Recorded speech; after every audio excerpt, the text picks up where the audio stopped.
Assalamualaikum warahmatullahi wabarakatuh. Bagaimana kabarnya anak-anakku semua?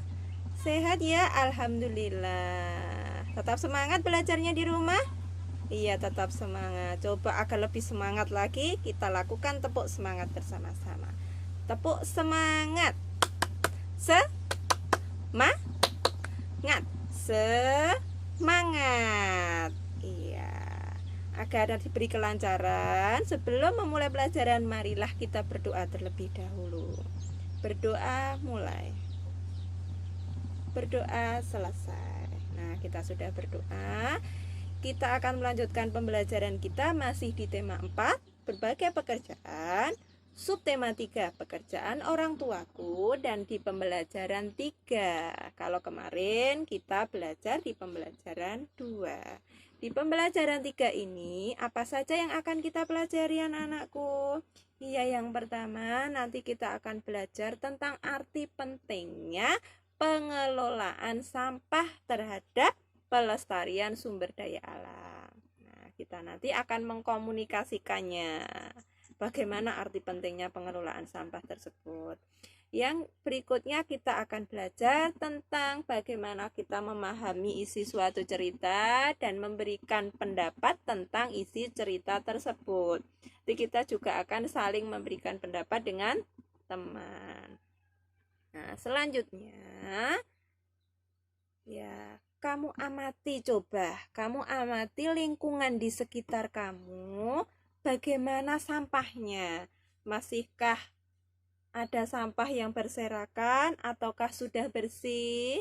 Atau sampahnya itu bagaimana? Apakah dibakar ataukah ditimbun atau bagaimana ya? Nanti sampaikan pendapat kamu ya. Nah, sampaikan pendapatnya ya. Kemudian ini Bu Guru punya gambar ya. Kita amati. Ini adalah gambar tentang gambar apa anak-anakku?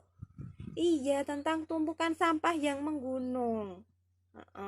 Di tempat pembuangan itu sepertinya ya. Kemudian itu juga ada yang dibuang ke sungai. Menurut kalian, bagaimana dampaknya? Benar sekali. Akan mencemari lingkungan. Iya. Kemudian, ini memang faktanya di Indonesia ya, bahwa memang masih banyak sampah ya. Iya, yang mencemari lingkungan memang masih banyak. Disampaikan oleh Guru Besar Pengelola Udara Limbah Institut ITB ya di Bandung, itu menyatakan bahwa sekitar 44% atau 2,13 juta ton sampah itu mencemari lingkungan. Iya, memang. Nih, di sampingnya juga ada diagram bahwa sampah itu ada yang dikubur, ada yang sudah didaur ulang, ada yang tidak terkelola, ada yang dibakar, bahkan sebagian besar masih ditimbun.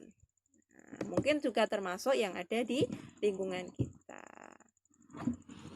Kita sudah mempelajari sebelumnya bahwa sampah itu kita sudah tahu ya, ada sampah yang dapat terurai atau sampah organik, dan ada sampah yang tidak dapat terurai atau anorganik. Yang sampah organik itu contohnya daun, ranting, ya betul. Yang anorganik apa? Iya, ada kaleng, ada plastik, ada logam, ada kaca, itu tidak dapat terurai ya. Nah, cara mengolahnya bagaimana? Iya benar, ada istilah 3R. Reduce, reuse, recycle. Bahkan ada tambah R1 lagi, replace. Nah, sekarang kamu buka bahan ajar yang telah Bu Guru bagikan. Di situ ada bacaan tentang cara pengelolaan sampah. Kamu baca nggih? Nah, setelah kamu baca, nanti tugas kamu buat dalam bentuk peta pikiran ya. Nanti setelah jadi peta pikirannya, nanti kamu share, kamu sampaikan ke link yang telah Bu Guru bagikan. Iya, setelah kamu baca, coba sekarang kita amati ini. Ada beberapa gambar tentang hasil pengolahan sampah. Ya, semula sampah, tapi ketika sudah diolah, itu akan menjadi barang-barang yang mempunyai nilai tinggi. Ya, tuh ada botol jadi lampu, ada yang jadi rak dinding, ada yang jadi tas, ada yang jadi kursi, jadi meja ya. Iya. Nah, sekarang kamu sampaikan pendapat kamu nanti tadi ya tentang Yang pertama, bagaimana dampak sampah terhadap kelestarian sumber daya alam. Yang kedua, hal apa saja yang hendaknya dilakukan terhadap sampah agar kelestarian sumber daya alam tetap terjaga. Iya. Nah, selanjutnya kita akan melanjutkan pembelajaran kita tentang unsur-unsur intrinsik suatu cerita. Kenapa ini? Iya, karena kita akan memahami, kemudian akan memberikan tanggapan terhadap cerita. Tapi kita belajar dulu tentang unsur intrinsik cerita. Yang pertama ada apa? Iya, ada tema. Betul, tema itu gagasan pokok atau ide pokok suatu cerita. Yang kedua ada tokoh. Tokoh itu orang yang terlibat dalam cerita atau pelaku cerita. Yang ketiga ada alur. Alur itu jalannya cerita atau rangkaian cerita. Yang keempat ada latar.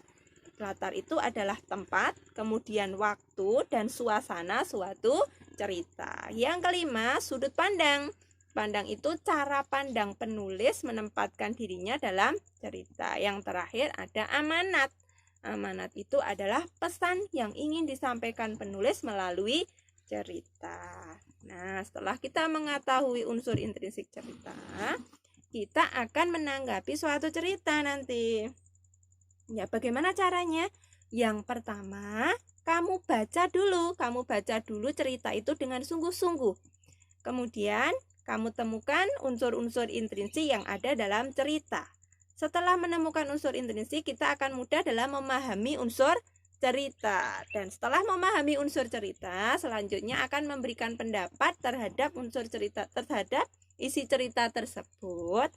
Dan ingat anak-anak, dalam memberikan pendapat, berikan pendapat dengan kalimat yang jelas dan santun. Ya, sudah bisa anak-anakku ya, sudah paham ya tentang bagaimana cara menanggapi suatu cerita. Nah, sekarang tugas kalian adalah menanggapi cerita yang berjudul apa? Tupai dan ikan gabus yang setelah pada pembelajaran sebelumnya telah kita baca. Nah, hari ini kita akan menanggapinya. Kamu buka bahan ajar yang telah Bu Guru bagikan ya. Kamu baca cerita tupai dan ikan gabus itu. Kemudian kamu berikan pendapat kamu. Nanti pendapatnya akan ditukar dengan teman yang lain. Kemudian saling memberikan pendapat kembali. Sudah jelas anak-anakku semua? Iya. Nah, karena tadi kita sudah banyak belajar beberapa hal ya. Yang pertama tentang apa?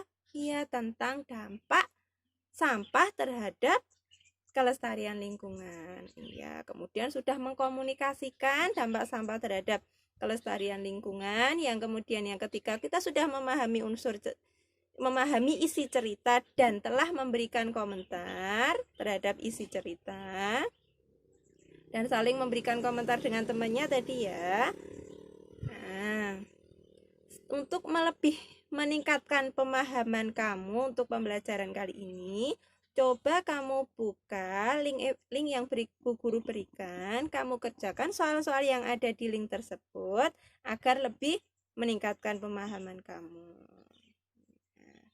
Nah, kira untuk hari ini pembelajaran cukup ya.